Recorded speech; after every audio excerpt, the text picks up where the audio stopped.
Joyguru. Welcome to Purushottam বন্দনা। পরম প্রেমময় শ্রী শ্রী ঠাকুর অনুকূলচন্দ্রের চরণে আমার কোটি কোটি প্রণাম। জগৎজননী শ্রী শ্রী বড়মার চরণে আমার কোটি কোটি প্রণাম। যেমন ভিত মজবুত হলে একটা ঘর মজবুত হয়, তেমনি যে কোনো একটা ভালো সম্পর্ককে তৈরি করার জন্য প্রয়োজন একটা শক্ত ভিতের। তাই আজকের বিষয় আমাদের প্রেম, ভালোবাসা, সত্যিকারের ভালোবাসার মানুষ, বিবাহ ও কামনা। সত্যিকারের ভালোবাসা বলতে কি বোঝায় জানেন? কোনো ব্যক্তির প্রতি বিশ্বাস, নির্ভরতা, সহানুভূতি, নিঃশর্ত এবং নিঃস্বার্থ গ্রহণযোগ্যতা। কিন্তু স্বার্থের এই ভালোবাসাময় পৃথিবীতে নিঃশর্ত ভালোবাসা প্রায় বিলুপ্ত। বর্তমান ভালোবাসা মানে শুধুই প্রত্যাশা, কামনা, চাহিদা, কিন্তু এটা প্রকৃত ভালোবাসা নয়। তাই শ্রী ঠাকুর বললেন, ভালোবাসা মানেই হচ্ছে প্রিয়ের ভালোই বা মঙ্গলে বাস করা, বা প্রিয়র মঙ্গল পরায়ণতা। আবার আচার্যদেব বললেন, আমার স্বামী বা আমার স্ত্রী আমার জন্য কিছু করে না, আমার জন্য কিছু এনে দেয় না, তাও আমি আমার স্বামীকে বা আমি আমার স্ত্রীকে খুব ভালোবাসি। এই ভালোবাসাই হলো নিঃশর্ত এবং নিঃস্বার্থ ভালোবাসা। কি নিঃশর্ত ভালোবাসা মানে যে যেমন তাকে সেইভাবে গ্রহণ করা, চাহিদা শূন্য হওয়া, সম্পূর্ণ চাহিদা শূন্য হওয়া। তা শুধু স্বামী স্ত্রীর ক্ষেত্রে নয়, বাবা মা সন্তান সব ক্ষেত্রে। কিন্তু এই অতিযান্ত্রিকতার যুগে যেখানে মুখোশধারী মানুষের সংখ্যাই বেশি, সত্যিকারের ভালোবাসার মানুষ কে? শ্রী ঠাকুর বলছেন, সত্যানুসরণে প্রিয়ের প্রতি ভালোবাসা বা মঙ্গলবিহীন কর্ম কখনোই প্রেমের পরিচায়ক নয়। প্রিয়তমের জন্য কিছু করতে ইচ্ছা করে না, অথচ খুব ভালোবাসি, এ কথা যা, আর সোনার পিতলের ঘুঘুও তাই। স্বার্থবুদ্ধি প্রায় উক্ত প্রকার ভালোবাসে। তাই ওই প্রকার নিষ্কাম ধর্মাক্রান্ত ভালোবাসা থেকে সাবধান হওয়া ভালো, নতুবা বিপদের সম্ভাবনাই অধিক। ভালোবাসো, অথচ সে তোমার উপর জোর বা আধিপত্য, শাসন, অপমান, অভিমান কিংবা জিদ করলেই সুখ হয় না, বরং উল্টো হয় বা মুছে যায়। আমি বলছি, তুমি ঠকবে ও ঠকাবে নিশ্চয়। তা তুমি যতদিন এমনতর থাকো, তাই এখনই সাবধান হও।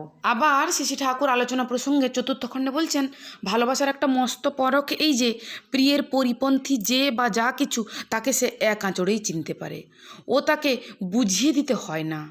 অনেকে আছে খুব সেয়ানা, ধরেন আমি আপনাকে ভালোবাসি, অথচ আপনার বিরোধী কেউ আমাকে হাতিয়ে নিয়ে আপনার ক্ষতি করতে চায়।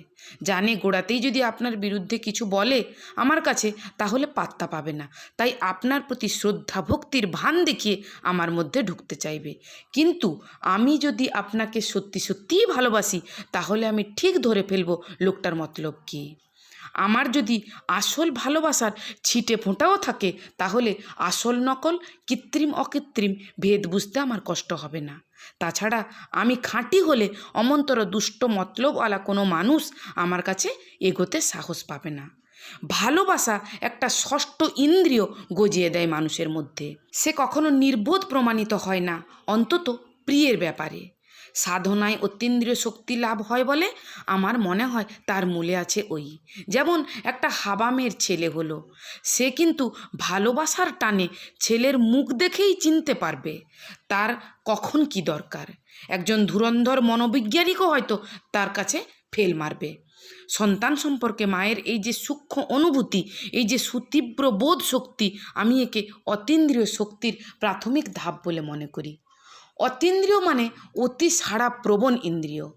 কত মাকে দেখেননি, ছেলে বিদেশে থেকে পড়ছে, এমনি বেশ আছে, হঠাৎ হয়তো একদিন অস্থির উতলা হয়ে উঠল, বারবার ঘর বাইর করছে আর বলছে, আমার আজ কিছু ভালো লাগছে না, মনে হচ্ছে খোকনের শরীরটা বোধহয় ভালো নেই, হয়তো কোনো অসুখ করেছে।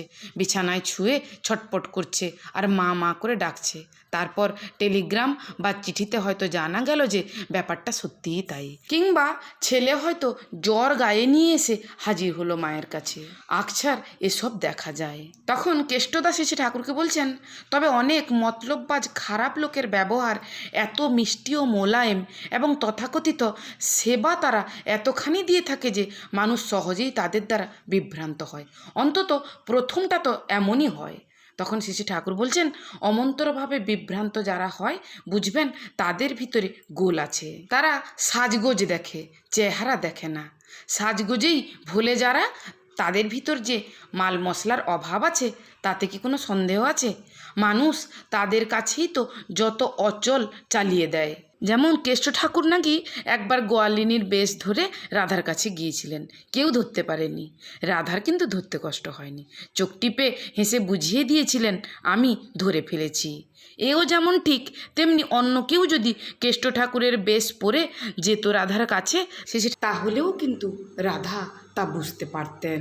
যে ঠাকুর বলছেন, যেমন ধরো কেউ যদি কোনো শিশুর প্রতি অন্তরে ঘৃণা বা হিংসা করে এবং সে যদি শত সুশ্রীও হয় ও শত আধিক্যতা দেখিয়েও ওই শিশুকে কোলে নিতে চায়, তাহলে দেখবেন সাধারণত শিশু তার কোলে যেতে চাইবে না। আবার অপরদিকে যদি কোনো কুৎসিত একটা মানুষ স্নেহপরায়ণ হয় এবং মিষ্টি তোয়াজি বলতে সে যদি অভ্যস্ত নাও থাকে, দেখবেন ছেলেপেলেরা ঝাঁপিয়ে যাবে তার কোলে। তাই বলি, শিশুরা যেখানে এতটা বোঝে সেখানে বয়স্করা বুঝবে না, এটা কি একটা কথা? ফল কথা, ভুল করায় যাদের স্বার্থ আছে, যারা ভুল করতে চায় তারাই ভুল করে, আবার অনুশীলন করে ভুলটাকে আয়ত্তও করে নেয়। তাই শ্রী ঠাকুর বলছেন, ভালোবাসা মানুষের ভিতরে ষষ্ঠ ইন্দ্রিয় গজিয়ে দেয়। সে কখনো নির্বোধ প্রমাণিত হয় না, অন্তত প্রিয়ের ব্যাপারে। আবার আলোচনা প্রসঙ্গে নবম খণ্ডে শ্রী ঠাকুর বলছেন, প্রেমের মধ্যে আছে প্রীণন, প্রিয়কে খুশি করে খুশি হওয়ার প্রবৃত্তি। সেই সম্পদশালী যে যত ভালোবাসতে জানে। যে ভালোবাসা পায় তার থেকে সেই ভাগ্যবান যে ভালোবাসে। তখন শ্রী ঠাকুরকে প্রশ্ন করা হয়, কামনা কি প্রেমের বিরোধী?